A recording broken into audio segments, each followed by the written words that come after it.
Olá minha joia, sou Hugo Bandeira. É por isso que esse é o pior congresso da história. Deputado bolsonarista relator do processo de cassação do mandato da Carla Zambelli tenta passar pano para Fujona, com o argumento mais inacreditável que você verá esse ano. E Andréa Sadi e Otávio Guedes se revoltam e rasgam o verbo falando só verdades e expondo quanto esses fujões estão custando para nós brasileiros. Veja até o final e entenda.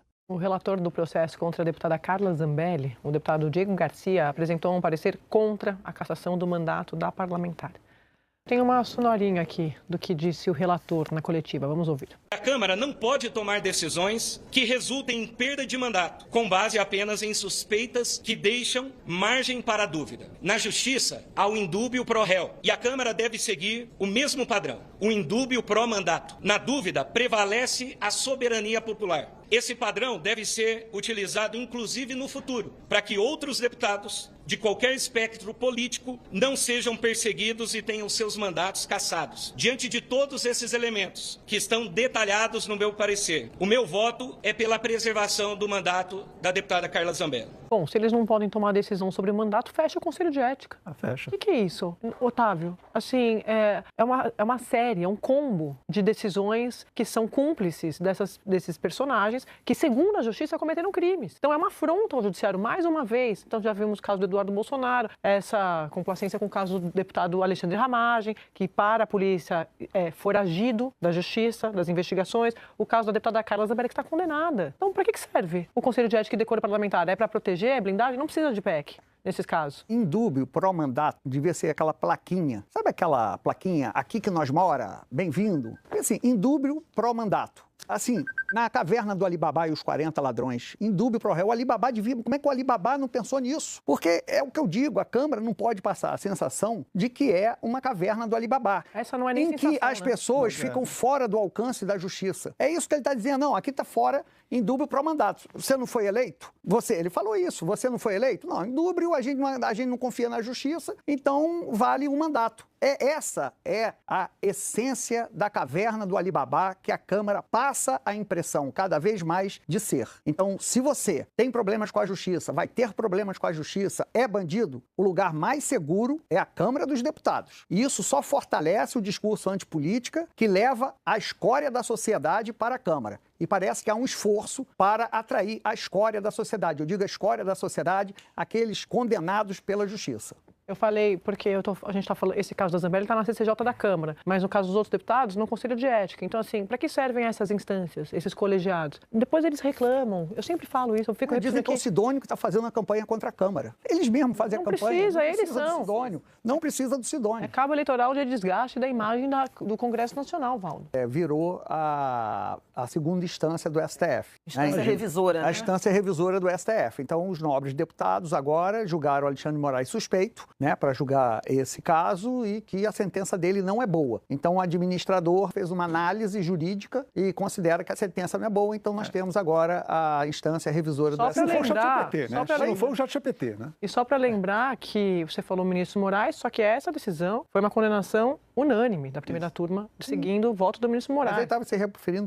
provavelmente à suspeição do Moraes, porque a vítima do mandado de segurança que ela fez foi contra o Alexandre de Moraes. Mas quando ela faz isso, ela escolhe o juiz que pode julgá-lo ou não. Se o Alexandre de Moraes fizesse um mandado de prisão falso contra a Zambelli, ele teria que ser impedido de julgar o caso, porque participou. Mas não, ele foi vítima de uma armação. Pode julgar por quê? Porque senão você passa a dar ao réu a escolha de quem pode te julgar. Mesmo fora do Brasil há meses, Eduardo Bolsonaro, Carla Zambelli e o Ramagem, eles continuam custando aos cofres públicos. Então, por isso que a gente fala muito deles aqui, porque isso tem a ver com o bolso dos brasileiros. Nossa produção fez um levantamento mostrando que a Câmara dos Deputados desembolsou, gente, 1,7 milhão de reais com os três desde que eles saíram do país. Esses dados consideram salário, verba de gabinete, cota parlamentar, começando pelo Eduardo Bolsonaro. Ele está nos Estados Unidos desde fevereiro, então mais de 1 milhão. Carla Zambelli, 521 mil, saiu do Brasil em maio. O Ramagem, nos Estados Unidos desde setembro, 154 mil, que somando tudo, 1,750. O Eduardo Bolsonaro foi para os Estados Unidos para fazer a articulação, que acabou resultando no tarifaço, sanções aos ministros. Carla Zambelli sai do Brasil em busca de abrigo internacional, de apoio internacional para escapar da aplicação da lei penal aqui no Brasil. Tentou os Estados Unidos, não conseguiu apoio, foi para a Itália, Itália e lá ela foi presa depois da condenação do trânsito em julgado aqui no Brasil. E o Ramagem foi para os Estados Unidos em setembro, em meio ao julgamento da trama golpista. Ele foi um dos condenados pela trama golpista, um dos núcleos, e a polícia considera que o Ramagem está foragido. Os 3 personagens que eu estou mostrando aqui para vocês tiveram ações ali na Câmara, Conselho de Ética, CCJ, e até aqui o que a gente está vendo também é uma proteção, uma blindagem ao mandato parlamentar deles, e por isso a sociedade continua custeando, porque eles são servidores públicos para os deputados, para os colegas deles, eles garantiram esse dinheiro entrando na conta deles, está saindo dos cofres públicos, Thomas. 2.916 mensalidades de Bolsa Família é o que esses senhores gastaram. Isso é uma marca dessa gestão da Câmara, que nós criamos a bancada dos criminosos foragidos, né? A bancada dos foragidos. Tem como eu falei, tem a bancada dos pluralistas, tem a bancada dos sem terras, tem a bancada dos católicos, tem a bancada evangélica, tem a bancada de vários países, vários interesses legítimos dentro da coisa. E aí a gente tem a bancada dos foragidos, já com 3 deputados, custando essa fortuna para mim, para você e para todos nós. Não é bancada, é debandada. Porque assim, é uma crônica política, policial que a gente está fazendo. Sim. A gente só está falando de foragido. Então, assim, parece que a Câmara está dizendo, você que é bandido, você que quer ser bandido, venha. Venha para cá, vire deputado, aqui você está garantido, aqui a gente não cumpre nem condenação do STF vale, porque nós temos aqui administradores, economistas, o Zé do Pipo, o Zé do Posto, o Burustreco do frete, e eles vão analisar as decisões do STF. Bandido, vem para a Câmara, é isso que eles estão dizendo. Eu sempre disse aqui que se eles não caçassem, não dessem uma resposta, eles são coniventes. Cúmplices. Com é cúmplice. Cúmplices com que esses foragidos, ou esses condenados, ou esses investigados estão fazendo fora do país. Então não é que a Câmara não foi chamada a opinar, a decidir. Ela decidiu proteger esses parlamentares, seja o parlamentar que está investigado, que está condenado ou que está foragido. É também o posicionamento da presidência da casa, né? Porque você tem como, aí você fala assim, não tem como o Hugo Malta fazer nada. Mas você tem articulações que você pode fazer sobre como, quando eles pensam como a gente pode melhorar a imagem do Congresso Nacional, claro que passa por uma coisa dessas, é óbvio. Tem que dar uma resposta para a sociedade. Então como que isso não está na pauta? Isso que, para mim, realmente é muito difícil de entender. Valdo, quanto é que pagaram para melhorar a imagem da Câmara?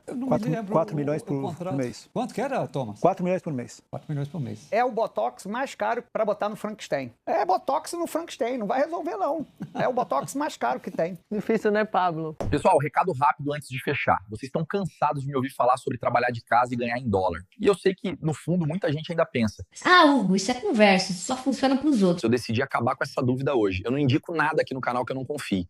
Mas melhor do que falar é provar. Apliquei exatamente o método que eu recomendo para vocês na minha rotina e dá uma olhada no meu resultado do dia 5 ao dia 29.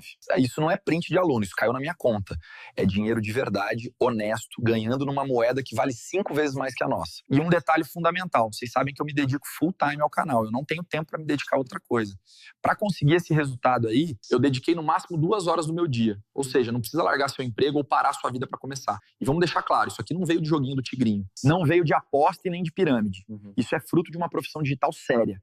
E se funcionou para mim, na minha correria, funciona para você. Mas para isso, você precisa investir no ativo mais valioso nos dias de hoje, o conhecimento. O Clayson liberou aquelas 3 aulas gratuitas que explicam a lógica toda. O link está aqui na descrição e no comentário fixado. Clica, chama ele no zap e fala que viu o meu resultado. Não perde tempo. Dito isso, um grande abraço e tudo de bom.